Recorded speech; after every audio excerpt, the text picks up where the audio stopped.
迎大家来到拜托 ATM。大家好，我是未来银行行长花，我是乡里 Sandra。哎，我们未来银行里面现金非常多，今天各位呢，用你的智慧来提领现金吧。啊，看看大家华佗在世，白袍医生大对决。是哦，哇，这医生是最聪明的，能考取医生，哦，智商非常高。律师啊，会计师啊，我们这个一生当中要交3个朋友。对啊，3个。准一下，王热明，刚刚你讲3个了。哎，王热明你好，哎，为什么现场没有人掌声了啊？王热明医生也是我们老朋友了，现在是北医临床医学所博士班，从现为医院妇产科的主任了。你们当妇产科几年了？大概15年以上了。15年。哎，所以生小孩的事情你也有，大部分都接生比较多啦。接生，你有算过你在你手中有多少生命？宝宝，其实好几千例了吧？对啊。哦，哇，那就是古代的产婆，差不多就这种概念了。那产婆不是医师，他是医师啊，对不对？对。来，欢迎你来，谢谢。接下来介绍郑君云，你好。医师好。大家好，我是郑医师。是，他是家医科。对，家医科院长，诊所院长。对，现在家医科应该流行看什么？减肥吗？我有在做减肥，然后也有在做医美这样。来，接下来介绍郭大伟，你好。医师好。哎，行长好，乡里好。你是中国医药大学？对，没错。中医师是中医师博士班的榜首。哇，很强哎。哦，博士班的榜首。那最近来谈一谈我们最近那个什么清冠1号，听说对还是有用。对，因为现在的这种确诊的患者又越来越多了，这一波整个又起来，包括像新冠啊、流感啊，或像张学友得到的 RSV 呼吸融合病毒。那是什么 RSV？ 呼吸融合病毒。哦，对，所以你看他一次的新冠就把他的整个肺功能搞得非常乱七八糟。为什么这么快又可以回来唱？因为他有在打太极。你看他可以一字马下去，他平常就有在打太极哦，但是还是有点受损，对不对？对对，你看他一直跟有些高音唱不上去，都是我们现场帮他唱的。医师幽默哟。对，不是啊，他也不想这样嘛，对不对？但是就是染病没办法。对，而且新冠疫情其实我们拯救了非常多的家庭啊。说我们以前说，以前啊不离不弃的是夫妻，现在不离不弃的是手机啊。对，也有人说一机在手，天长地久；机不在手，不能持久。为什么？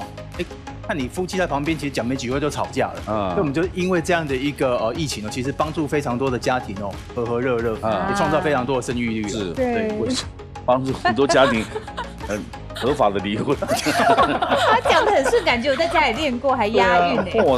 很多卖药的医生啊，你看到吗？去顾脸那的公安后落落的，所以大家还是要提高警觉。因为戴口罩有戴口罩，虽然很多不方便，但有很多好处啊。是的。你看之前几年前我们在戴口罩，很多病毒都不见了，没错，什么肠病毒这些啊，对不对？很多都没有了。对，所以大家一定要勤洗手，好不好？第2波了啊！保护自己哦。来，接下来介绍黄如玉。医师好，大家好，我是黄如玉，我是台大医管所硕士。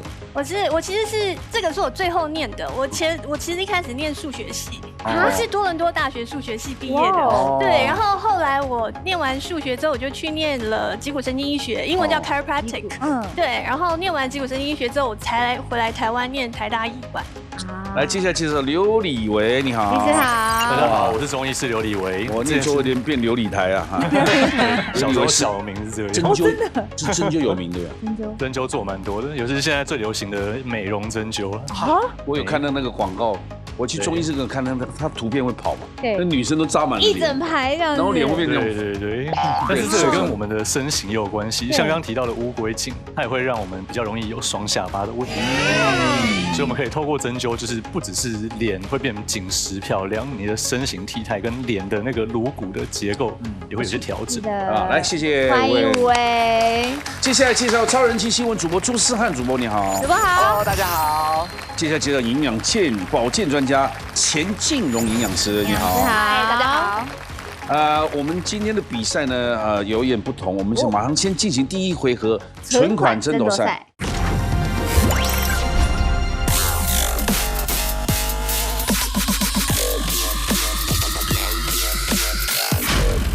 我们第1回合的规则呢有点改变，但奖金增加了，各位回头看一下啊，本来是5万的，现在提高到6万。是的，因为我们节目播出深获好评啊，所以我们呢也就把奖金增加了。现在答对一题是3000块钱，总共进行2轮。这2轮如果你6万块没有抢完的金额，就留到下一回合，赢者全拿。是的，第1回合由朱思翰主播来回答对或错。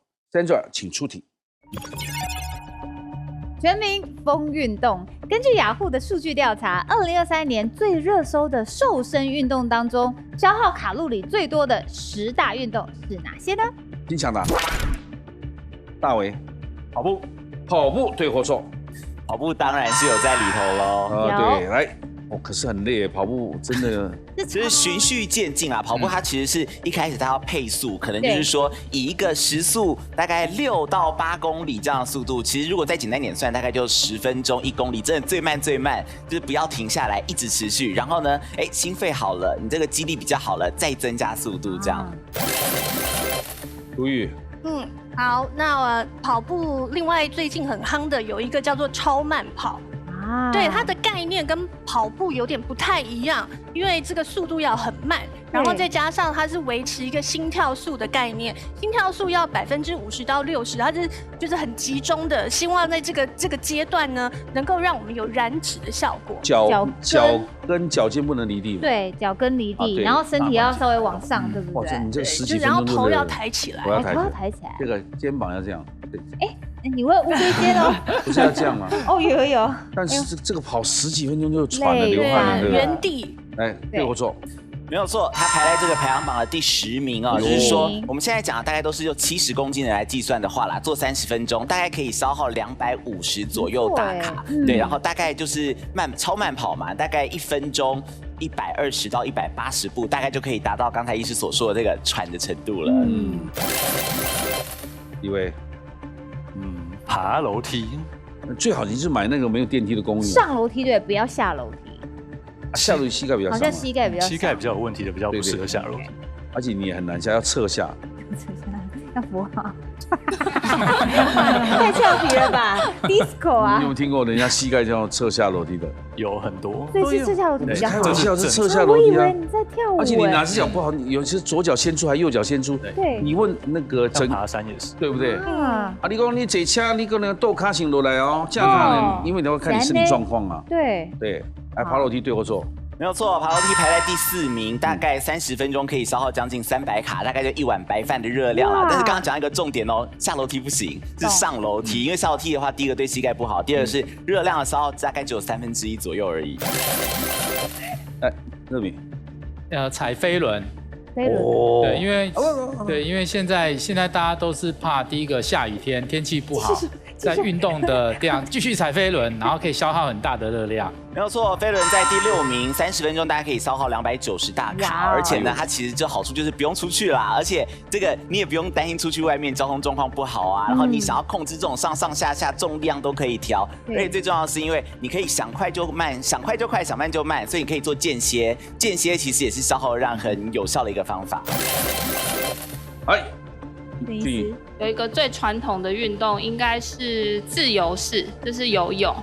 因为以前在瘦身过程中就会去查说，哪一个运动它是效率最快，就是在每半小时可以消耗最多的卡路里。那我印象中游泳好像你游半小时的自由式就可以消耗掉300到400的卡路里。哇！而且游泳它是有阻力的嘛，而且它的温度是低的，所以它是可以增加我们消耗热量的速率。那我想说，这个虽然说是最热搜运动，但是我觉得传统的游泳应该还是有在10大排名之内。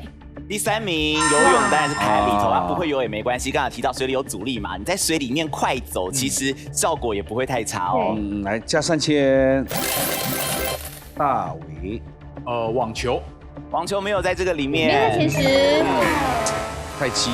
网球很激烈哦。其实主要是因为球类运动啊，因为刚刚提到的，它是要在30分钟之内消耗一个卡路里，然后做排名嘛，还要热搜。那其实球类的话，你可能打一打，你就停了就休息了，它会比较大的那个瞬间爆发力，但比较不会让你的心肺一直维持在那样子一个可以消耗卡路里的状态。其实网球有消耗肺部啊。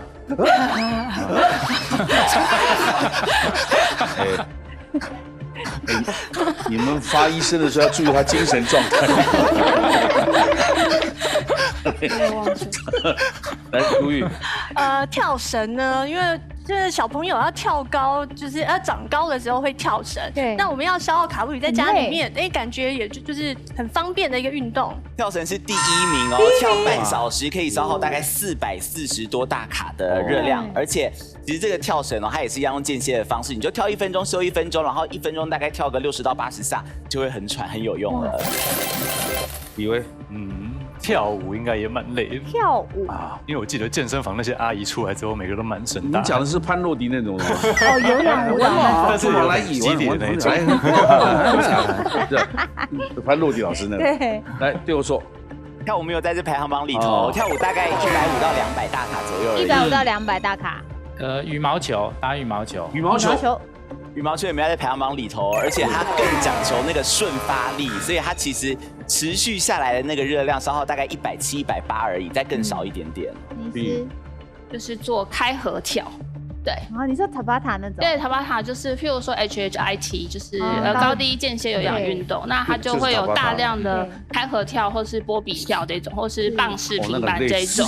对，因为很多人就说他就是不要出门运动，所以我就帮他们想了很多室内运动。对我说。开合跳有在这个里头是在第9名哦，大概做30分钟可以消耗250、270左右。那当然也是用间歇的方式，可能跳1分钟，跳50下，然后休个30秒，然后再重复这样的循环，大概8到10组就可以了。哇，好，请加3000。如玉。刚刚有飞轮，那是室内的，我想说有个室外骑脚踏车。没有错，这个骑脚踏车大概排在第5名哦，而且呢，其实不用骑到很快，你要持续。大概时速20公里左右，大概就可以达到接近300大卡半小时这样子一个消耗量啊。如果其实你也可以骑快一点啊，刚刚说或骑山路，如果骑到时速30公里都平路啦的话，这个热量是可以跟跳绳半小时比拼的哦。哇，这你们2个了，君。最近有一个很流行的，但是我不确定是不是2023，叫做无绳跳绳。就是像我刚刚那样神经病在跳。对，就是因为一般的跳绳它是需要真的要绳子嘛，但是你可能会打到别人，或是你在家里东西太多，就没有办法真正的跳。那现在就是有一种，就是它只有2个球这样，然后其实蛮多国高中生还有大人，他如果要减肥的话，其实就会买，因为它携带很方便，所以你可以就是在就是譬如工作的场合或者是其他地方，就是可以不受场地的限制，然后就可以做无绳跳绳。无绳跳绳。对，没错。因为我印象中它是热搜，排在第2名哦。它的这个热量消耗比真的有绳子的少一点点而已，有绳子还是多一点的，因为你还有协调性，因为它动作是一样的。对，然后但其实这样子的话，第一个比较不会吵嘛，第二个没有那种所谓限制场地的限制，而且有些人真的会很怕绳子，对，或者是比较大只一点的，可能跳绳的时候有时候不方便，那么其实这个都比较适合。厉害哦，如玉。机器的话有一个东西叫做踏步机。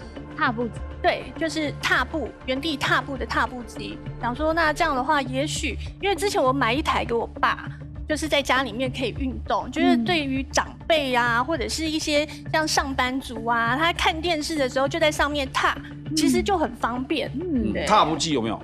踏步机第8名，可以30分钟消耗大概270大卡的热量，但要留意了，这个比较特别一点啦，因为就很小台嘛，大家可能放在家里啊、客厅啊、电视机前面做啊，有一些人哦，可能因为它是这样的，对，比较平衡不稳，有些人上去就跌倒了或什么的，这个可能就要特别注意。还有现在看剧啊、追剧觉得很开心，然后踩一踩就停下来了，这个就没有运动效果喽。请加3000，3万块都抢完了，等于10大都抢光了。是的，接下来呢是由营养师钱静蓉营养师来回答对或错，请出题。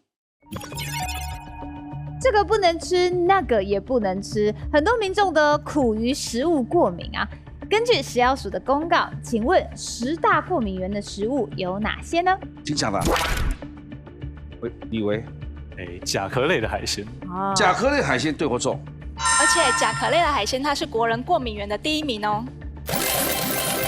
而且那痛风的他还是吃，而且他固定要先吃完药再吃。对，做好准备。对，乐敏，花生有的。而且花生呢，它常出现的一些过敏的症状就是呼吸道的症状，气喘啊、呼吸困难等等。那这种人是核桃类就不行。不要破题啊！我不要破题。对，专家很优秀，还警告你说不要破题。来，请加3000。碧云。常常遇到很多人，他说他喝奶类的东西就是会拉肚子，会过敏，所以应该是奶类，像是牛奶啊、羊奶这类的东西。就奶什么乳糖不耐，对，乳糖不耐症。对我说，有的。来，请加3000。大伟，坚果类，谢谢瓜哥。有时候发医师来，这精神状态要坚果类对我做，真的谢谢瓜哥。来，因为我有什么知道？为什么？我孙女就是不能吃到这个。她会怎样？就是一样不太能呼吸，会致命，喉头水肿，喉咙肿起来，你呼吸都没办法。没错，对，所以是要注意的。那是怎么发现的？就一定有一次这样，然后赶快去检查。所以他在要看说明里面，你不能有什么花生啊，对花生酱那些他无法。不行啊。他吃到，所以我对这个知道很清楚。是，如意。芒果，因为我小时候吃芒果就很容易发疹子，我想芒果应该是有。对的，而且芒果呢最常见的症状就是皮肤的症状，比如说急性的荨麻疹啊，或者湿疹。以为麦做的东西，面包、小麦这种，你说麸质吧？麸质过敏。有的，而且包含大麦、小麦、燕麦、黑麦。哇，它的差别于是它发酵的时间，对不对？就是它里面有特殊的麸质，我们叫 gluten。对，那其实国外比较多人会过敏，但是现在发现，就是亚洲人过敏的倾向也是颇多的。对，好，来，接下来乐米。蜜饯，就是那种腌制的蜜饯。蜜饯会过敏哦？蜜饯没有。它其实是食药署里面是有的，但是在第11位。那主要是蜜饯里面含有亚硫酸盐2氧化硫。那就是如果它每公斤里面呢有10毫克以上，我们就必须要标示过敏源。但是很抱歉，在第11位。对，前10大，可惜。来，君宇，因为我常常在看病人的过敏原检测报告，对，然后我发现几乎每一个人他都是会有鸡蛋的过敏。有的，而且蛋白、蛋黄都是有人过敏的哦。那个过敏会产生什么现象？就是皮肤会瘙痒。其实过敏呢有4大症状：皮肤症状、呼吸道症状、肠胃道的症状。那比较严重的呢，还有心血管的症状。大伟该你。我们中医常提到的一个过敏就是芝麻。有的。请加3000。如意。豆类制品。豆类，对，豆类，因为牛奶有些人会过敏，然后我想豆类应该也有一些大豆啊，就这种豆类制品。有的，而且黑豆、毛豆、黄豆都在这个大类里面。还剩最后一个答案，以为？刘医师，蚕豆。没有，没有在10大。那不是有客家人的蚕豆症？对，蚕豆症它是一个基因缺陷的一个症状，而不是过敏的一个症状。好，还有一个哦。鳗鱼会有吗？鳗鱼，因为我印象中好像蛮多人会鳗鱼的重度过敏。鳗鱼啊，鳗鱼对或错？它是属于鱼类的，有些人会对鱼类过敏。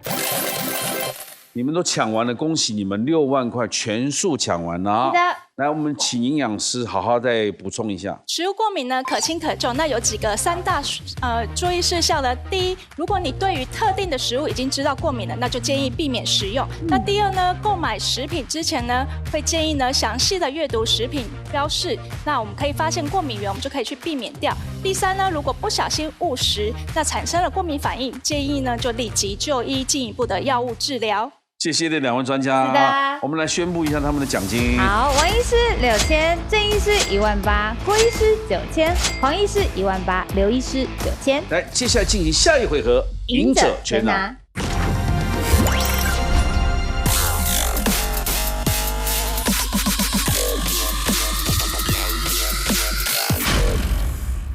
这回合我们请香里讲规则。好，这一回合呢，同时作答 A、B 2个选项，答对的话累积奖金1个人代表1000元，答错的话此轮就会淘汰。那每一轮最后留下的那一位呢，可以把当时账户累积的金钱全部灌到自己的账户内。你们刚刚得的奖金呢，依然是保持的。是的。最后3轮进行完毕，最后总冠军就进行我们的决战了啊！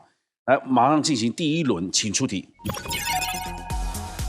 最近中西合璧的治疗方式越来越常见，请问如果同时要服用中药与西药，应该怎么做才对 ？A. 间隔2小时 B. 先吃中药再吃西药。请作答 ，A 或 B。哇，要间隔2小时，我几乎都没有做到这件事。你就直接吃完就？因为有时候回家才我药没吃啊，可是很短的时间，可能吃完西药再吃，几乎都隔10几天。哇，那太近了吧？那我也还好的，没事。直接用身体来试。对他们的医师专业说间隔2小时，我们就不用问了嘛。对。那先吃中药是吃西药那个有差别吗？李威？要看他吃的中药是什么中药。对啊，因为有些中药它可能会比较伤胃一点。比较冷的药它就会比较容易伤胃。那郭大伟，你是建议如果真的要区分的话，那是要先吃中药还是西药？看是不是譬如说给肠胃用药啦，或者是有一些是补气用药啦。肠胃用药会建议饭前吃，那如果补气用药我们建议饭后吃，因为吃完饭之后有胃气，胃气可以推动这个药气，把这些药送到我们身体的全身去使用。好专业哦。好，来，请公布正确解答。正确答案是。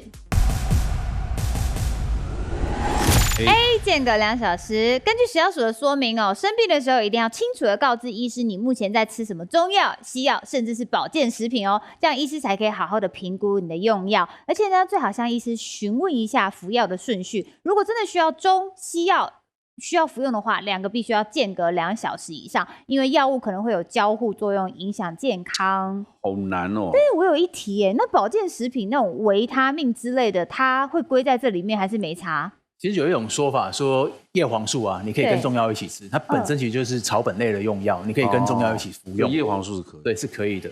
那之所以会强调药物交互作用，是主要有一些抗凝血用药，我们在中药使用时候就会避开像当归赤芍丹参这些活血用药，可能会加强抗凝血的作用。对，而且要老实告知，因为当你在手术的时候，你吃的那种抗凝血剂你不讲。对那开刀下去不得了，血会一直流，对不对？因为王乐明医师最清楚了，如果妇产科那个女生都不讲实话的话，开刀不得了。对啊，因为我们大部分只要手术，都会让他抗凝血的用药，大部分都禁他停1个礼拜。尤其是有些年纪比较大，他可能就有一些心脏的问题，他本身就在吃抗凝血。那你不让他这样子处理的话，你可能开刀那个血就不大好止得住了。5000。下面一题，请出题。出国随身携带备用药品要注意，哪类的药品是受到出入境管制的药品，小心违法 ？A. 鼻塞药 B. 肠胃药。请作答。我们真的要这样送钱一直送吗？这什么问题问医生说是低市场的问题。肠胃药我们不常带，对不对？这还问他们吗？正确答案是 A 鼻塞药。食药署指出呢，安眠镇定药以及鼻塞药是最常见的管制的药品。为什么要管制的？为什么要管制？其实我们待会可以来问问看医师，会不会它里面有一些成分像有一些用在过敏性鼻炎的药物上面，它里面有个成分就是伪麻黄碱。对，那有些药物在有一些患者使用完之后，他会心悸，就像有一些这种出国竞赛的选手，会有危险性，对他吃完之后他去药检他过不了。人家会以为他吃的这种管制类药品，其实他只是感冒吃的感冒药。对，或者怀疑他是用的毒品这样。没错，所以你如果真的必须携带这些药品出国的话，最好备妥药品的访单，然后医师的处方或者相关的文件。那医药署呢也提醒民众因为每一国对于出入境可以带哪些药物种类是不一样的，以及你可以带多少，所以出国事前呢要查得很清楚，而且呢你带你当个旅程够用就好，不要整个大药包这样带去，好像你在卖药一样。对，药桶。对，看起来就不。所以你有文件就可以带了，是不是这个意思？请医师写一个英文的处方签，或者是说用的目的是什么？一般到海关一般都会同意。来，请加5000，1万。下面一题，请出题。救护车上常见到双蛇杖的图案，其实是一场美丽的误会。请问，双蛇杖原本代表哪个产业 ？A. 商界 B. 政界。请作答。终于有不同答案，我心想一直搞。为什么有不同答案？感觉比较险恶一点，跟蛇有关。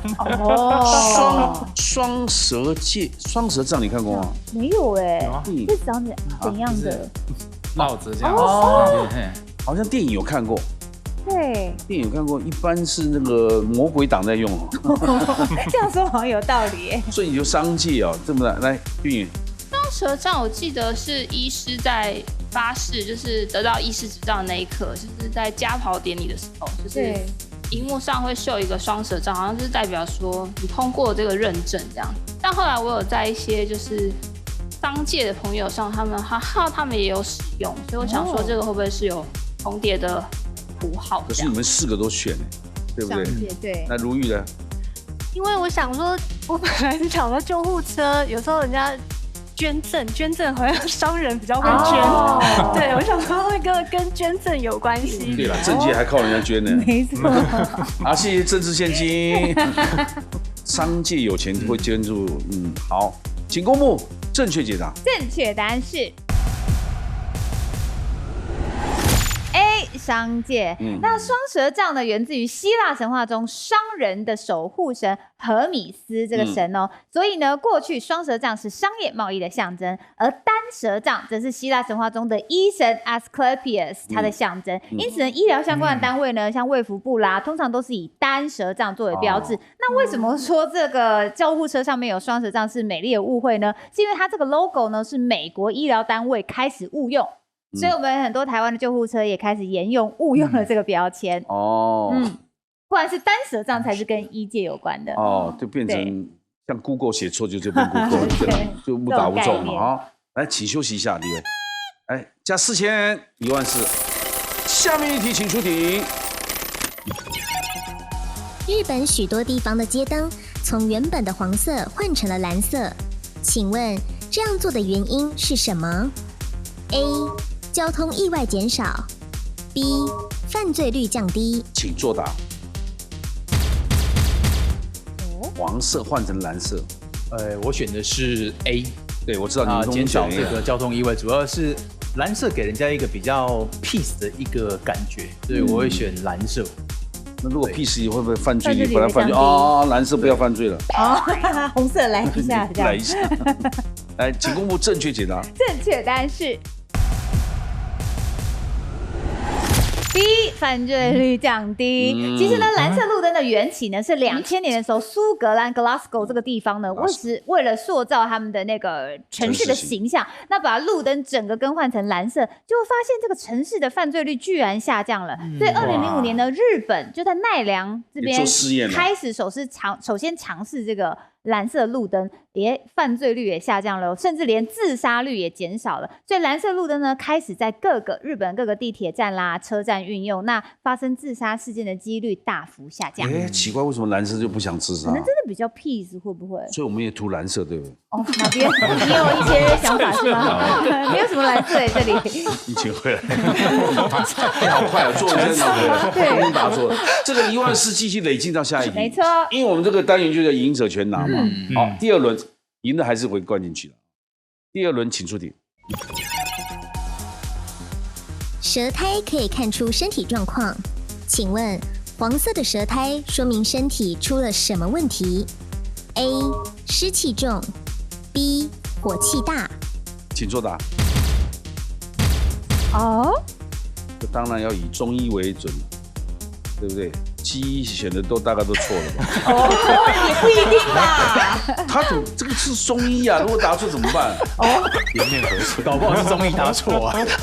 以为这件事情不是去做就可以解决的了，这是面子问题啊。湿气重不会是黄色的，湿气重除非有火气跟湿气才会有黄色。那湿气是什么色？白色比较单纯，湿气重是白色的。那我也让这个选 A 的人抗辩一下呢，乐敏。因为我觉得好像是颜色，因为这个东西就是当你湿气很重的时候，可能就会有一些火上来啊，对啊，就是舌头会比较黄黄的，对啊。糟糕，他们也西医没办法回答了。他回答的一些什么黄黄的啦、上来啦，对，没办法，因为是他不看这个。来，请公布正确解答。正确答案是火气大。如果你的舌头出现黄色的舌苔，那容易口渴。等一下，不要那么你们不要那么自动好不好？学生都很自动的。我跟你讲，医生多爱面子哦，而且头还低低的。你等我讲完好不好？我一个一个拍，让你一个都跑不掉。如果你的舌头是黄色的舌苔，然后你又常常感觉口渴啊，而且嘴巴会出现苦味，然后会造成口臭的困扰呢，这些症状就代表你的肝火过旺，你的胃消化功能出现问题啦。可以怎么做呢？补充水分，而且可以吃一些降火的食物来改善。那有的时候呢，舌苔变黄是你感冒的前兆哦，自己要赶快找时间多休息啦。终于保住你中医的位置了。来3位，一个一个讨来吧。是，剩下黄大为跟我们李维，请加2000，16000。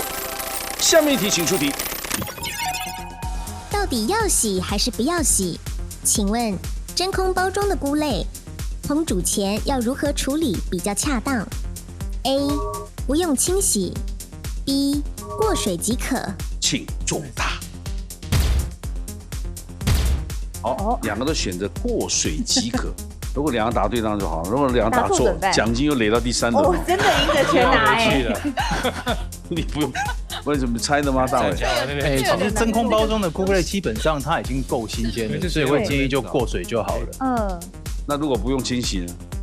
不用清洗，其实菇类还是会建议要有点清洗的动作了，就像我们叫中药一样嘛。你从药材行买回来之后，你还是要过水一下子，里面有一些杂质啊、一些粉尘啊、一些肉尘啊，还是要清洗一下子。是，以为也是这样想。因为其实我们还是要吃到细菌它本身的一些营养成分在，而且，我记得啦，就是土壤这个东西本身也是有一些营养素在里面的，对，不要洗得太干净。来，请公布正确解答。正确答案是。不用清洗，因为金针菇啊碰到水就会变得滑滑的，所以市面上几乎金针菇都是用真空包装的形式来卖哦。那你料理的时候也不要让金针菇碰到水啦，你不用担心有灰尘或是农药，因为金针菇呢根本就是全程都在温室里面种的，不会养出其他的菌种哦。所以你料理金针菇的时候呢，不用洗，菇类吸水性强，它遇水之后会湿湿软软，你要保留菇菌的香气，不要洗。然后擦拭干净就好了，切片下锅干煎，其实可以直接品尝到菇的真味。对，来，东东请回来。真的赢得全拿了。你们在重播上。那各位会想说16000，接下来第3轮如果没人答对，奖金又累积到2万多，那谁呢？那就是我要去写题目了。我要去挑战。好啊，4个指称。第3题，大家加油了。最后一轮哦，请出题。近几日，卫福部严拟开放波波西西牙医去偏乡实习，引起争议。请问他们指的是什么人 ？A. 出国学医的人 ；B. 在校成绩不好的医生。来，请作答。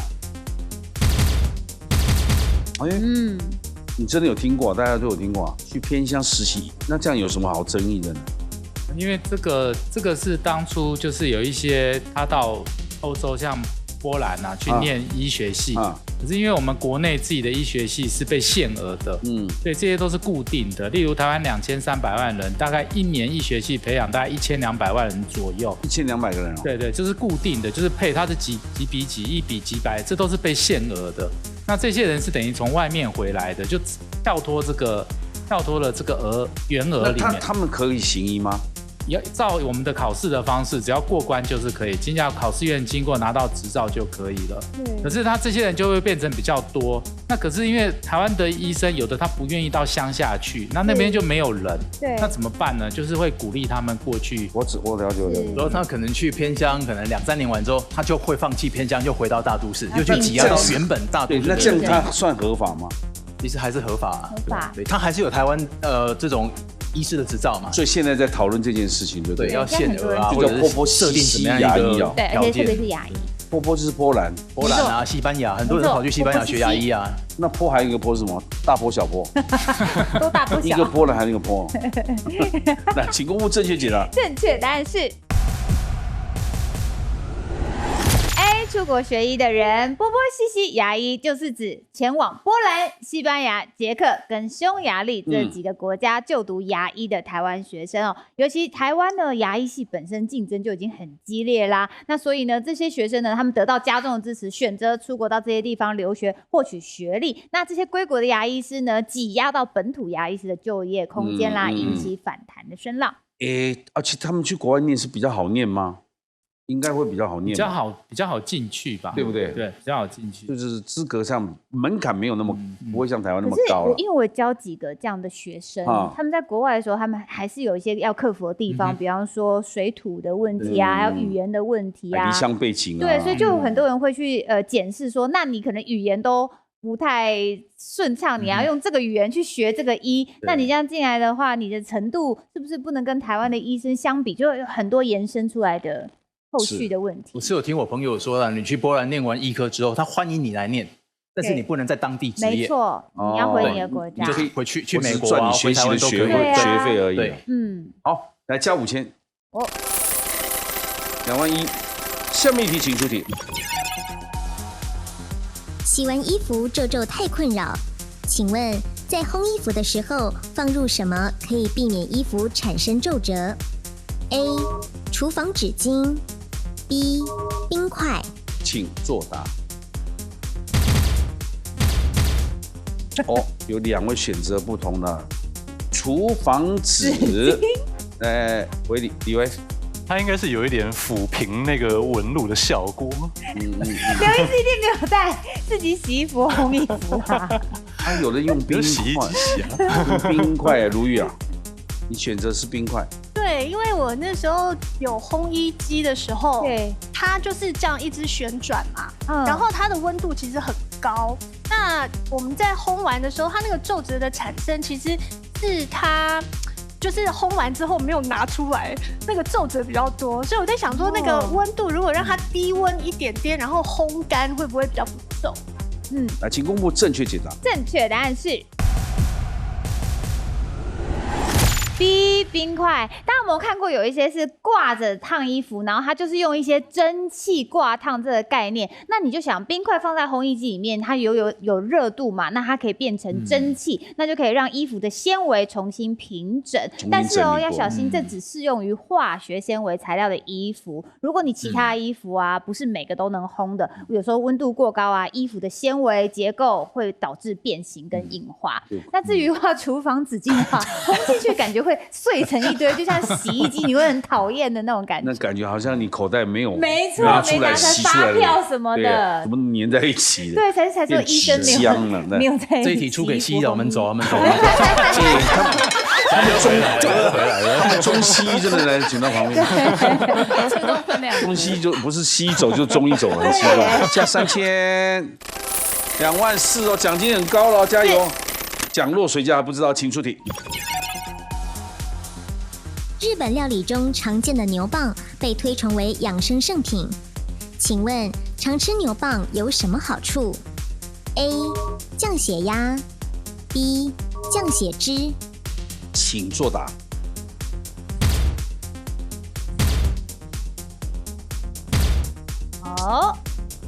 这个我跟你讲过嘛，在日本菜里面就要牛蒡，就是你今天晚上要加班了，所以他对那个东西一定有多多少少，什么样的情况之下，是不是降血脂，那个血流才会通，才会动，感觉这样子都跟血有关呢。王医师觉得牛蒡好像是用来对血脂的方面会有一些改善的功能，改善之后让血液更通，对，所以才会感觉像是日本料理。对，如果你冲起来，应该对血压会飙高吧？对不对？兴奋的时候应该血压是。我不知道，我没有端过。可是做任何事情，情绪很高昂，一定是血压会高嘛？如玉。我很挣扎，就是因为我们之前有就是买过牛蒡相关的产品，就是牛蒡茶啊，或者牛蒡的锭剂。它的说明是说血压跟血脂都可以降，对，两个都存在。对，所以它就是心血管相关的，但是它血压写在前面，我那时候说明书血压写在前面，所以我想说应该是血压吧。对，因为我觉得降血脂应该是所有有纤维素的东西都可以降血脂，那为什么要特别问牛蒡？而且就牛蒡有一些周边产品，就是像牛蒡胶囊啊、牛蒡茶这种东西，所以我觉得它一定有其他的作用，就是除了降血脂以外的作用。请公布正确解答。正确答案是低降血脂。牛蒡呢可以保肝养生，它的功能呢，因为它里面含有多酚类的物质，那多酚类的植化素可以提升肝脏的代谢功能跟解毒功能哦，可以促进血糖跟血脂的代谢。跟我解说的差不多了，没错，血脂降低，血液冲到这个末端，才会有可能断用。啊，才会有非常幸福的生活啊！哎，你看哦，它是6000块最低的哦。对耶，这是很典型的，今天要反败为胜了。对，请加1000。3轮下来，奖金2万文，请进入王乐明医师的账户。哇，医师反败为胜，31000块钱。来，2位请回来，我们请乡里来宣布你们的奖金。好，目前呢，王医师3万1，郑医师18000，郭医师9000，黄医师18000，刘医师9000。恭喜黄乐明医师成为冠军，进入最终决战 Battle ATM。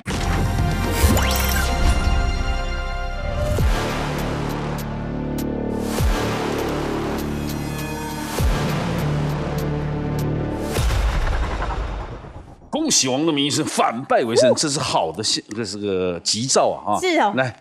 这个给你，谢谢。来，请插入金融卡，金库会打开31000块的现金在里面，但必须通过2个密码的考试。来，请出示密码。 2个密码分别是总笔画27画医生的书房，或是总笔画41画活到100岁。有医生的照顾，一定可以活到100岁。的医生的书房呢，乱七八糟。可能书香门第啊，古色古香啊，古色古香啊。接下来呢，活到100岁，该不会是长命百岁？太简单了吧？长命百岁，活到100岁。没有啦，长命百岁就根本送分啊。对啊，不可能。你看他世袭啊，什么寿与天齐啊，寿比南山呐，对，什么福如东海啊，但福如东海可能没有41那么多。那你想想，医生的书房可能比较难，那4个字到底哪4个字？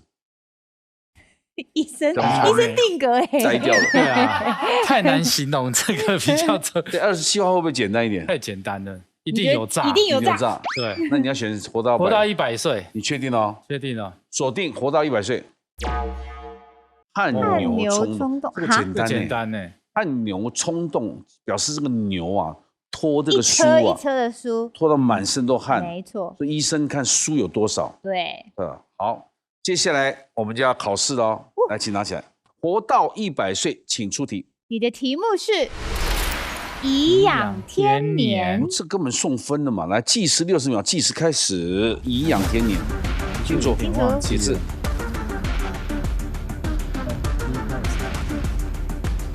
一画。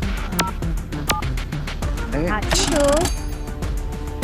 养，1、2、3、4、7、8、9、10、11、12、13、14。哦，有这么简单的指天呢？年，1、2、3、4、6。好，先确定，确定，停，几秒？也就是说，你1分钟只用了35秒。如果有答错的话，对，你就要考虑哪个字要改了哈。你现在不用动，我们看对不对？来，密码。好，07、14、04、06。对我说。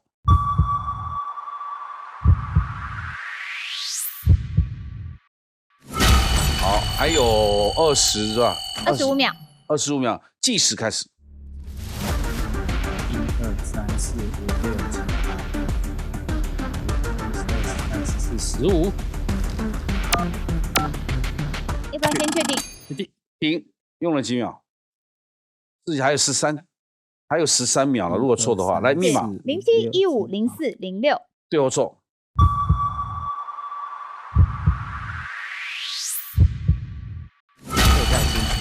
计时开始，请改。13秒啊！停，几秒？还剩5秒。密码08、15、04、06。它是07变08，对不对？对。对或错？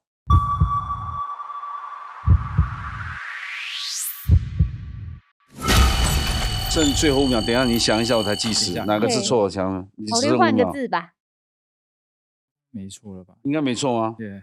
来，计时5秒，计时开始，也要把它走完哦。4、3、2、1。停。等于是没有解了啊。对，我觉得错字应该错在颐和园，你知道吗？颐和园。哦，这个啊，对，这一个上下就这样，上下。哦，对，但是口的意思哦。对，17吗？应该是以17啊，如果你这样算的话，17、15、04、06，对我错，也不对，那是这里的正确解答。哇，这整人嘛，超难的，原来是这样子算，这样就完全对了啦。哈，对，来，谢谢我们跟金库说拜拜，可惜，谢谢，拜拜。可惜呀！我和牛冲动解释过了，颐养天年也解释过了。当你这个颐是讲这个嘛，大快朵颐的颐，真的你拖着下巴过。哇，过100岁，好 sweet， 多舒服啊！对，又没债没病没痛的，你看，希望大家都过这种身份的。是的。你看刚刚汗牛冲动，如果出现那个注音符号，你真的会写出那个吗？应该写得出来。你不会写冲动的这种冲动？不会。看到都觉得会写，真的不见得会。谢谢各位医师来到我们现场，谢谢。晚上8点，请锁定拜托 ATM， 把智慧变现，谢谢大家，感谢医师，谢谢大伟，谢谢你啊，谢谢你，谢谢。